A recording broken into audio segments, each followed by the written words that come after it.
மகாநதி சீரியல்ல அடுத்த வாரத்துக்கான எபிசோட்ல பாட்டி தாத்தா இருந்துட்டு பொண்ணு வீட்டுக்கு உங்களுடைய புள்ள வாரிசு சுமந்துட்டு இருக்கான்னு சொல்லி சீர் எடுத்துட்டு போய் கொடுப்போம் எங்க வழக்கப்படி, அதனாலதான் கொண்டு வந்திருக்கோம் அப்படின்னு சொல்லிட்டு பாட்டி சொல்லிடுறாங்க. அதுக்கு அடுத்ததா 7வது மாசம் வளகாப்ப வச்சிடலாம் அப்படின்ற மாதிரி சொல்றாங்க. இதை கேட்டோன்னு காவேரி ரொம்பவே சந்தோஷப்படுறாங்க. அதுக்கு அடுத்ததா பாத்தீங்கன்னா விஜய் அந்த இடத்துல இருக்கிறது பாட்டிக்கும் தாத்தாவுக்கும் சுத்தமா பிடிக்கல. பாட்டி வேண்டாம் வெறுப்பா பேசிட்டு இருக்காங்க.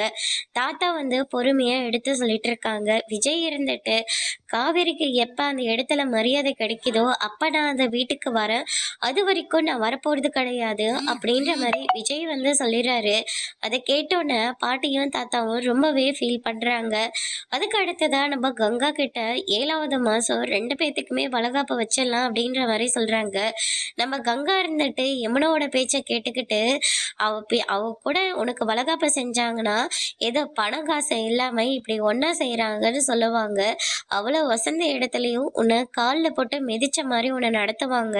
அதனால 2 பேத்துக்கும் வளகாப்பு ஒன்னா வேண்டாம் அப்படின்னு சொல்லிட்டு யமுனா கங்கா கிட்ட சொன்னதுனால கங்காவும் வீட்டுல எல்லார்கிட்டயும் எனக்கு 9வது அவளுக்கு முன்னாடியே வளகாப்பு வைங்க, அப்படி இல்லாட்டி எனக்கு வளகாப்பே வேண்டாம் அப்படின்ற மாதிரி சொல்லிடுறாங்க.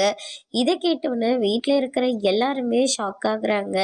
காவேரி இருந்துட்டு ஏன் இப்படி எல்லாம் பண்றான்னு தெரியவே இல்லை அப்படின்ற மாதிரி யோசிச்சுட்டு இருக்காங்க. திடீர்னு அவங்களுக்கு பெயின் அதிகமாவே இருக்கு. விஜய் ரொம்பவே பயந்து போய் ஹாஸ்பிட்டலுக்கு கூட்டிட்டு போறாரு. அதோட இன்னைக்கான பிரம்ம முடிச்சிருக்காங்க.